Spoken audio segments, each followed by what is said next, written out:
Hi everyone, delonewolf here, and welcome back for some more Foundation, where we are continuing our playthrough, our revisitation of the game. So far I'm having a lot of fun, and we have now been playing for about 12.5 hours. And the big thing that happened is, I should really open those windows. That doesn't stay up standard. Interesting. So the big thing is we got to 10 citizens, and that allowed us to unlock quite a few new things. Let's also go for the population list so that I can see if anyone's unemployed. We get a couple. But yeah, the big thing is this has been unlocked and we are building our first monastery. I went big right off the bat. Lots of living spaces here as well. Not sure how many monks I'll be able to put here, but it includes now a winery, a beekeeper, and like a vine grower as well, to get all of that production going. Rather expensive, took quite a little bit of time, but now that it's going, I think once it's done, we have some luxury products, and that should help us quite a little bit with the economy, which really has been the struggle to get to this point, because in order to unlock my 10 citizens, I had to save up some gold, and I basically had to not build things for a couple of weeks, just to make sure that eventually my income was high enough, and I had the I think it was like 600 gold that I needed for 3 final citizen upgrades. So that was a little bit of work. Now the resources needed for something like a monastery is quite massive as well. 515 polished stones, quite a bit of planks, a lot of tools as well, so we're trying to get that production up. And then some glass, which I apparently need to import because I don't have any ways of producing that at the moment. So again, a little bit of grinding, a little bit of the economics as well. Honestly, at some points it was tough getting in the green here, and I had to basically decide what I need to build first. It's a lot more balanced basically than before, and this despite the fact that as far as I can tell, the system cheats a little bit to the advantage of the players, because whenever I went into the red, I never went below 0, and so I would still like have budgets on the week that were negative, like here with minus 51, but if I were at 0, we would just not move below that, and I think I basically expended more gold than I actually made there. And so that well, the thing is, you can't go below 0, and that's a big advantage actually, to try to scrape by. After that, yeah, just try to get your economy in the green. That's usually put up some more stores, some markets, even if they don't sell a lot, can potentially make a big difference, and that's how I did it basically. Some extra food markets. Now I'm hoping to get this finished and to get some luxury products, which should then start our real income boom, I hope. Something else that changed is here in my Lord's Manor, we now have like a tax office as well. So we've got a tax collector assigned. I'm not sure exactly how you would measure what he makes, but I'm hoping that that helps with the economic situation as well. We get some treasuries, of course, and in the bailiff's office, not exactly sure what he does. And then the study room, haven't seen that do anything just yet. But yeah, we'll keep an eye on all of that as we continue to expand. In the meantime, people are coming in, but we're doing quite okay. We're making some wells as well, because from time to time they say that they don't have access to water. And you can see that over here we expanded a decent bit. We now have quite a bit of stone work going on here.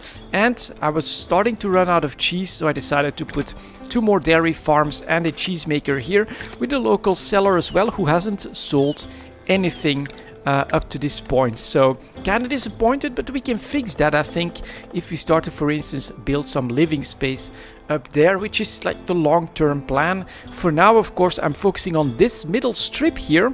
That is becoming decently populous. It's got some churches, rustic churches, and of course the big tavern that does sell beer from time to time. Look at that, 9 beer for 225 gold. That's not bad. I'm hoping to be able to sell some wine there as well, and to get all of that going. And then here, of course, we're also building some housing. And I'm still trying to clear out a little bit more of that forest and this stuff down here with this lumber camp. Eventually, we'll move that and clear some more stuff out. But that's been going very well. And then down here, of course, we get more living space. Put up a couple of markets to get stuff going. And here, I should maybe consider a church down here as well, although the monastery will be right here. And then down here, actually pretty important, this is my latest industrial site that went up. I'm basically regrowing trees here as well. We get a forester's camp that's gonna make me wood. This is gonna turn that into planks, and here we get lots of stone that gets turned into polished stone, and that's of course all to help with the construction of this monastery here. I gave them a little bit of prioritizing. Let's see if we can maybe do that with this one as well. So you can see now it's waiting for a builder. I prioritize that, and then usually it gives me the option it shows a builder and it starts to bring in resource. So we're gonna give that a try. We're at the end of, or the start of a new month, so we get some more upgrades to do. I'm going to keep going here. So we actually went up to 1200 gold. So that's pretty nice. Then we can do 3, maybe even another 5. Yep, that sounds good. Look at that. 55 commoners, 77 serfs, and then I'm gonna do 3 or maybe even 8. There we go. Spend quite a bit of gold, get these people into the higher ranks, and that's enough promotions for today. This does mean that economic game has changed a lot. On my first playthrough, it was apparently really easy to get lots of gold, and so I could eventually like expand my territory like crazy despite the fact that I was not building there. Now this has been toned down. You need quite a bit of gold to upgrade your citizens, and it doesn't seem to come in that easily either, so you need to be a little bit more careful. It's more gradual, it feels more balanced, so it's definitely not a hassle, except for like a couple of weeks where, okay, now I need to upgrade my citizens next. So what am I gonna do? I'm going to not build more stuff in that week to try and gather all the gold needed for that, which I think is quite okay. So down here we're still hoping that they can expand their living space. This is still my favorite part. You've got that town center here with quite a few houses. This one is in fact being upgraded to a house for 6 people. But then down here you get a more foresty part of town where people still live. They have their church, they have their own small markets, and it must be really nice living there, I think. And then over here we of course have the tavern where people can come to drink beer and have fun.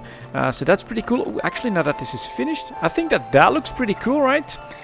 We've got this little balcony here on the view over here. That's still not in the right spot, so they actually come out from here, but I'm still okay with it. There it goes. Maybe I'll edit that later or something like that.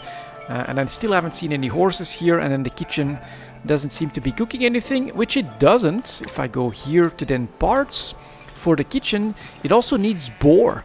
So I think that means that I need to unlock, let's see where that is here. I need to unlock the hunter's hut, and that means I need some splendor for kingdom, which means building like forts and things like that. But for me now, the number one goal is actually this monastery. So Anna is assigned here, needs to bring quite a bit of stuff. And I'm hoping that, yeah, this fireplace, for instance, build that up quickly so that everything gets done. Focus on the big things. And then hopefully I'll get that up and running, be able to put some monks in there and get all of that production going. So you can see now that I'm in the green, but it's not really that quickly that my gold accrues. So we'll need to make choices pretty soon here again. Down here that all looks okay. We're slowly building that up. Here we get more houses coming. That's a decent market. This is looking okay. And yeah, I've got more people to do stuff with. What am I lacking the most at this point? My shirts. I mean, with the second center here, where we have a tailor's workshop, a sheep's farm, and a weaver's hut, we're doing fine. But I was running out at one point, so it's something I have to keep in mind that yeah, I need enough of that. Wheat is finally doing well. In the positive, there's always some available. Barrels are okay. Beer, I'll probably want more beer centers as well. This is alright. Flour, yeah, maybe more of this somewhere else. And then also another windmill or something like that Try to get, although I got plenty of bread, so we're doing okay there as well. Yeah, I gotta find the right balance, and in fact something that's really easy at this point would be to build a forager's camp. Really cheap, you can see 20 gold, that's not a problem. Oh, no, that's not, it's a gatherings hut that I want. Put that over here. And well, it's just really easy, of course. It doesn't cost anything. It's extra berries. It helps quite a bit. So that's going to be for those first 3. I'm just going to allow them to do that at their pace for now. This is what I want done, of course. And I've actually been waiting quite a while because yeah, this is a pretty big building. But I went big right off the bat, hoping that we can get everything up and running. And yeah, that just means we need a little bit of patience. I would love this forest to be cut down, so that's what this forester is gonna try to do. Over here we have a forester that's now working on this, so that gives this forestry camp a little bit more work to grow those trees back, but it seems to be doing okay. Very happy with this crop field actually. Like some trees in there, but it doesn't have to be perfect. I still need to work a little bit on the sizes. You can clearly see that here, for instance. I'm actually going to do that. I'm going to repaint this, I think. Let's see if I can do that. Let's do away with this bit, for instance. Make that a bit smaller. And then actually expand it closer to the wheat farm itself. See what kind of result we get here. Another fisher's hut is done. So that's going to be this one. Fish, 1170. That is fine. And then over here, this is actually like a little bit too big as well. So I think that we can basically at least get rid of this or something. They rarely, or they never really fill that whole area. So this can be cut down at its own pace. And here you can see struggling with the gold. If I look at my budget, last week was positive, but now we're at minus 1300 gold. All of a sudden that is quite expensive. Last week we got 3400 in expenses, 931 territory tax, that's quite a bit. Then we got villager consumption was at least higher than that, so that's good. Trade income 866, and then some taxes collected. All right, so that does help, I think, to get your economics in order here. What about my more houses being built? I actually do like to give that the priority so that they're built, and I'm hoping that they can then start to pay taxes, of course. So if anything expands here, I'm always very happy with that. Ooh, look over here as well. My new citizens want their own places. And then of course here we are going to expand all of this into more living space. So that is going to be pretty cool, I think. If we can get more houses going over there. There's going to be another production facility.